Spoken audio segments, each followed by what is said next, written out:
வணக்கம் and welcome to our channel. நம்ம channel இது வரைக்கும் சப்ஸ்கிரைப் பண்ணாதவங்க ப்ளீஸ் சப்ஸ்கிரைப் பண்ணிக்கோங்க. அதோட பக்கத்தில் இருக்கிற பெல் ஐக்கானையும் கிளிக் பண்ணிக்கோங்க. அப்போ தான் நம்ம சேனலில் போகிற வீடியோ எல்லாம் உங்களுக்கு நோட்டிஃபிகேஷன்ஸாக உடனுக்குடனே வந்து சேரும். இப்போ வீடியோக்குள்ளே போகலாம். இந்த வீடியோவில் விடாமுயற்சி படத்தோட ஷூட்டிங் அப்டேட்டை பற்றி தான் பார்க்க போகிறோம். ஆக்டர் அஜித்குமாரோட விடாமுயற்சி படத்தோட ஷூட்டிங் அஜர்பைஜான்கிற நாட்டில் நடந்துச்சு. இதை தொடர்ந்து இந்த படத்தோட ஷூட்டிங்கை வட இந்தியாவில் நடத்த பிளான் பண்ணியிருக்காங்க. அதோட விடாமுயற்சி படத்தோட இறுதிக்கட்ட படப்பிடிப்பை புனேயில் நடக்க போகிறதாகவும் நியூஸ் வந்திருக்கு. ஸோ விடாமுயற்சி படத்தோட மொத்த ஷூட்டிங்கையும் வர மார்ச் மாதத்தோட கம்ப்ளீட் பண்ணுறதுக்கு விடாமுயற்சி படக்குழு பிளான் பண்ணியிருக்காங்க. ஸோ விடாமுயற்சி படம் இந்த வருடம் 2024 ஃபர்ஸ்ட் ஹாஃப்லேயே ரிலீஸ் ஆக அதிக வாய்ப்பு இருக்குது. விடாமுயற்சி படத்தில் ஆக்ட்ரஸ் த்ரிஷா ஹீரோயினாக நடிக்கிறாங்க. அதோட இந்த படத்தை தடம் தடையறத்தாக்க போன்ற படங்களை டைரக்ட் பண்ண இயக்குனர் மகிழ் திருமேனி இந்த படத்தையும் டைரக்ட் பண்ணுறாரு.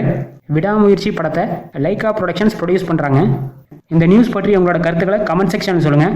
அதோட இந்த வீடியோவை உங்கள் ஃபேமிலி அண்ட் ஃப்ரெண்ட்ஸோட ஷேர் பண்ணுங்கள், லைக் பண்ணுங்கள். மேலும் இது போன்ற சினிமா நியூஸ்களுக்கு நம்ம சேனலை மறக்காமல் சப்ஸ்கிரைப் பண்ணிக்கோங்க. தேங்க்ஸ் ஃபார் வாட்சிங்.